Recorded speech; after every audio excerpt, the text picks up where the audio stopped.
Hello বন্ধুরা, আবার একটি নতুন ধরনের সাউন্ড চেকে আপনাদের সবাইকে জানাই শুভেচ্ছা ও অভিনন্দন। চলুন তাহলে আমরা প্রথম গানের ভোকাল শুনে নিই। ধোনা ऑपरेटर भाई प्रेशर बढ़ाओ। शुरू करते हैं हमारे स्टाइल में स्पीकर चेक। हम हैं डीजे सुमन सिंगर।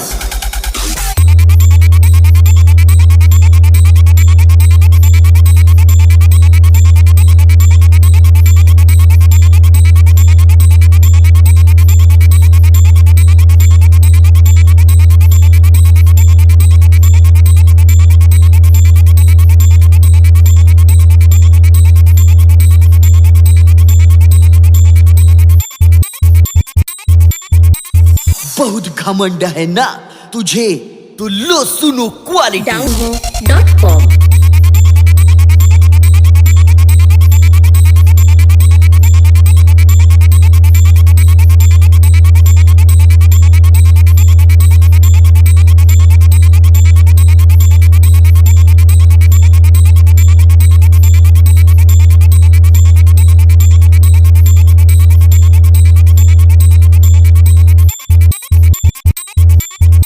सातवें नंबर बामू लाठ से